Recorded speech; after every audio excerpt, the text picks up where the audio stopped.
Here we have an example of the ABCs by Albert Ellis. The couple you're about to see are Mr. and Mrs. Smith. They have been married for 5 years now and are experiencing marital issues that revolve around the lack of communication. This is an example of adversity. So thank you guys for coming in today. Can you tell me about a couple of issues that you guys have? Well, for one, he does nothing around the house. It really pisses me off. I work full time and I have to take care of the child. I have to take care of the dogs. I have to do everything. He does nothing. The second he comes home from work, want to know what he does? He goes and turns on Netflix and he sits there and does nothing. And I had to ask him, hey, do you mind taking out the trash? Because my hands are full. I'm trying to cook dinner and I have to do this and this and this. And he ignores me, completely ignores me. Do you know how that makes me feel? It's like I have to do everything around here. It's like he's worthless. Yeah.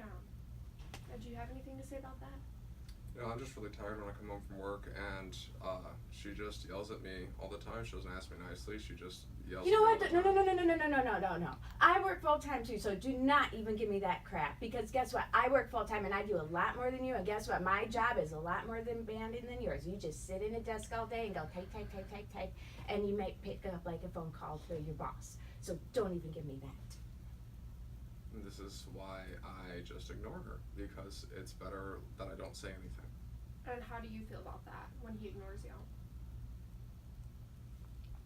Honestly, it's like I don't know what to do, because it's like I try to be nice and I try to ask nicely, like, hey sweetie, could you take out the trash please? And he's like, yeah, I'll do it later. And guess what? Later never comes. Just like everything else he's promised me in life. Oh, we'll do it later. We'll go there. But yeah, what about the freaking trip to the Bahamas? We'll do it later. Yeah, that was 4 years ago. So please tell me, what's your operational definition of later? I'm dying to know this. And do you feel like she asks you in the way that she says that she does? Absolutely not. Absolutely not. You're full of he's lying. But in the last scene is a lack of communication. One side of the party seemed to be checked out, where the other side felt like they were being neglected. In this next scene, the audience will see B, which is irrational or rational beliefs. Okay, so tell me about some other problems that you guys think that you have. I don't really think that we have any other problems, so. Well, what about the whole dead bedroom thing? He will not touch me. He won't hug me. He won't kiss me. He won't do anything with me. I mean, like, I don't get it. All he does is sit there, watch TV, and he's always on his phone. Who are you texting? Like, I swear, it's like, is it that hot girl that got hired at your company? Because I swear to God, I will find out. Because I'm serious. He won't touch me. I mean, look at me. I'm beautiful, and he will not touch me. Is it because my boobs are not big enough? I am sorry. Do you want me to get a boob job? There's like no way in hell this is right. I mean, I try all the time. I'm like, do you want to cuddle? Do you want to come to bed? And it's like, do you want to join me in the shower? He doesn't. Okay. I'm gonna stop you right here. Can you tell me a little bit about it? I'm just talking to my best friends, and it's the only people that I really don't get yelled at by, and this is the only time. The reason I don't touch her is because she's constantly yelling and Bullshit, it's some whore. and yelling at me about these things, and it completely takes all interest out of the equation because she's just constantly harassing and violent, and I'm not allowed to even have any friends or have a cell phone. I should be your priority. Marriage first. So how do you feel about that? What he just said right here. I think he's full of shit. I know for a fact in my head that he is texting that little floozy coworker of his. And what makes you feel that way? Let's see. He stayed late at work a few times instead of coming home. And I even had a nice dinner. And I even texted. I said, honey, I made your favorite meal. And he didn't come home till 8 o'clock at night. And then the next night, he's supposed to be home by 6. He didn't get home till 6:30. So do you think this may be something at his job that he's staying late for? Is he telling you that they're keeping him late? Oh, I'm sure he's doing plenty of overtime, wink, wink, with that floozy. So I mean, someone's got to pay the bills, right? So it's just completely irrational. She's displacing all of these things on me, she's got no evidence for me cheating. And do you tell her why you're staying later at work? Do you guys have Absolutely. open communication about that? I tell her that I'm going to be late at work. I've got stuff to do. And you actually have things to do. Absolutely. I'm not cheating on her. Okay. As you can see in the prior scene, there was an irrational belief concerning infidelity. Coming up next, the audience will see an example of C, a consequence or emotional behavior. So how are these problems affecting your day-to-day life?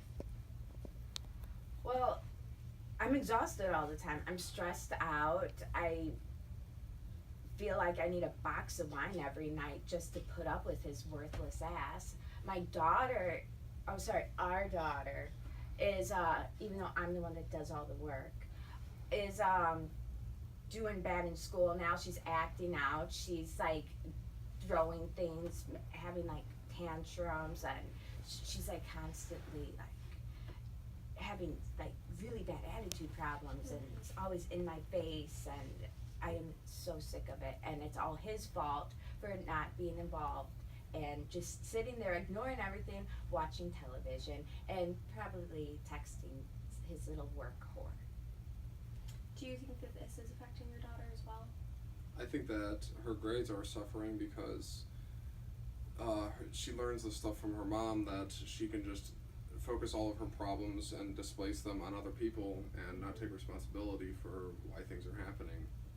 But, you know, the kid's smart, so there's no reason she shouldn't be passing her classes. I agree that it's affecting the daughter, but I can't do anything about it because it's just her problem. She's just Oh, bullshit. You could do plenty about it. Let's see, maybe take me out once in a while. Oh, touch me, act like I exist. And oh my God, take out the frickin' trash, you idiot. Okay, let's refrain from calling each other bad names. Is there anything you have to say about that?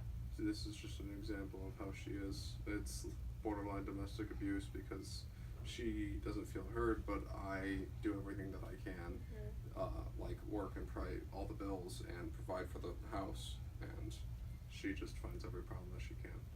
Okay. How do you feel? He's lying. Honestly, I have been nothing but nice and pleasant this whole entire time, and he's just sitting there acting like he doesn't even want to be here. When I was the one that was all like, hey, let's go to therapy and work on these issues. But he doesn't seem to understand, like, I am so over this. But guess what?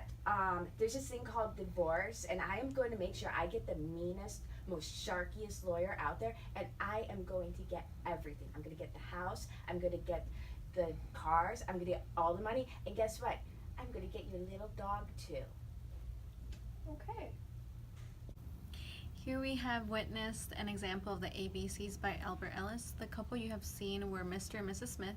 They have been experiencing marital issues that revolved around the lack of communication and irrational beliefs about infidelity. The consequences of the issues the couple are having resulted in their daughter acting out and constantly fighting between the couple. This is a form of REBT therapy founded and used by Albert Ellis.